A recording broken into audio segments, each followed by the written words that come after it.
This division's either going to be really good or really bad.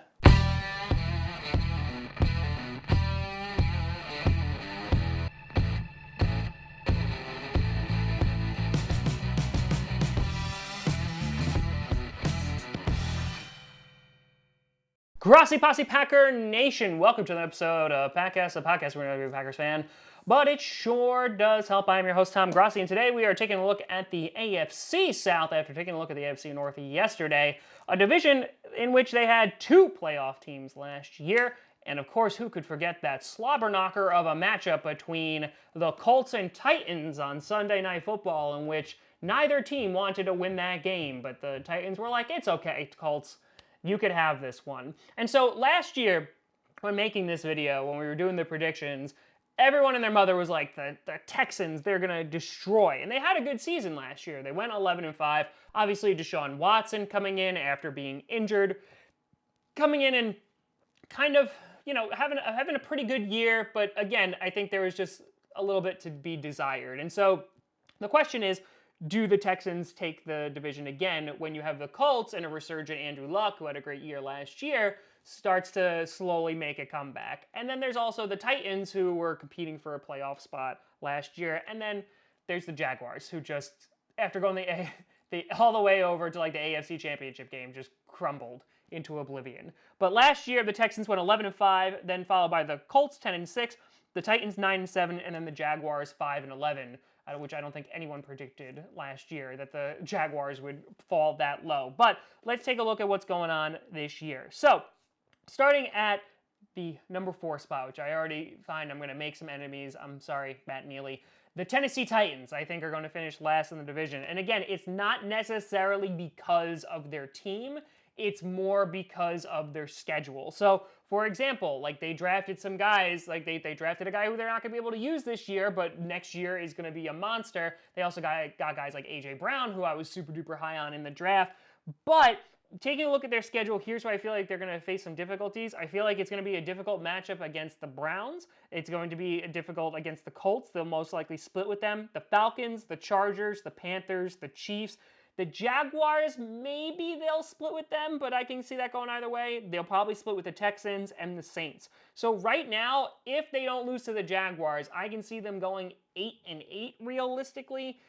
And again, it's not because and then a lot of people are going to be like, oh, like, how did you pick the Jaguars above them? I feel like the Jaguars just have more of an upside, that defense could be dominant again. We'll talk about that in a second.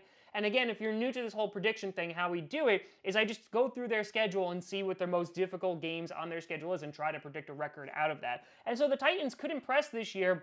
There are some changes going on with the Tennessee Titans. Obviously, Matt LaFleur went from being your offensive coordinator and now is with us. And so again, you could have some explosive offense with obviously A.J. Brown. You could also have guys like Derrick Henry. Like, they're going to do well. It's just I think there's more of an upside for the Jaguars. But again, I still think they're going to be around like an 8-8, maybe 7-9 season.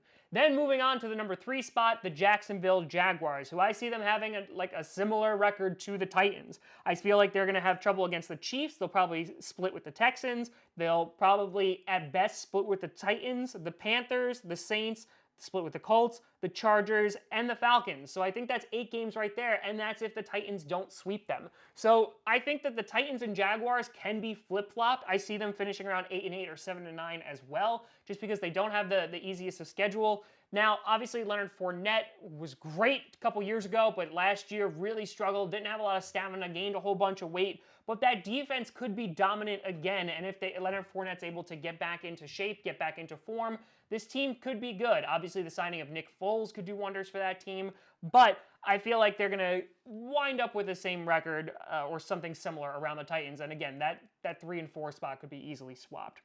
And then the number 2, I feel like the Houston Texans are not going to win the division this year. And that's, again, because they won the division last year and now have a harder schedule. I feel like they're going to have some problems against the Saints. They have to play the Chargers, the Panthers, the Falcons, the Chiefs. I feel like they'll at least split with the Colts, the Patriots. And again, this is only if they're able to sweep the Jaguars and sweep the Titans. So right out the bat, those are 7 very difficult games that it could be very, very challenging for that team.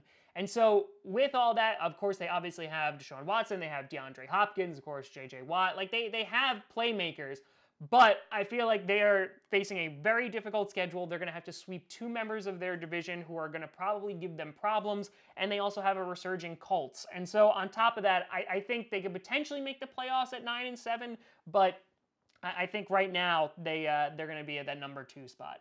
And finally, we have the number 1 spot, which I think is going to go to the Indianapolis Colts. Now, all of this is going to be contingent on, obviously, if that defense has gotten any better and if Andrew Luck is able to put in a repeat performance like he did last year. But I don't feel like they're going to do amazingly better than the Texans. So, for example, some of the games I think they're going to give them challenges are the Chargers, the Falcons, the Chiefs. They'll probably split with the Texans, the Steelers, the Saints, and the Panthers. I feel like some of those games could go either way, like maybe the Panthers game they could win, or maybe the Steelers game. And so I see them anywhere going between 11-5 all the way down to around 9-7, so they could have the same record as the Texans.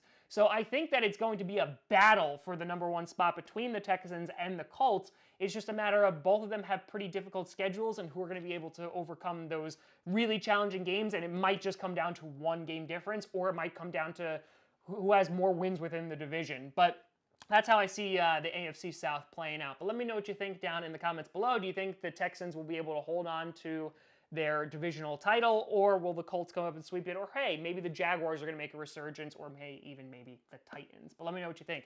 You can always find me at TomGrossiComedy.com or at TomGrossiComedy on all the social media you see down below. Check out Patcast on SoundCloud, iTunes, Google Play Music, YouTube, and Spotify. And a big shout out and thank you to all my patrons over at patreon.com/TomGrossiComedy. We'll be back on Wednesday, and I'll actually be back for vacation, so I can finally stop recording these in advance and doing 6 videos in a day. But yeah, we'll be back on Wednesday, and then we'll probably do the preseason game on Thursday. But thank you so much for watching. I'm Tom Grossi, and as always, go Pack Go.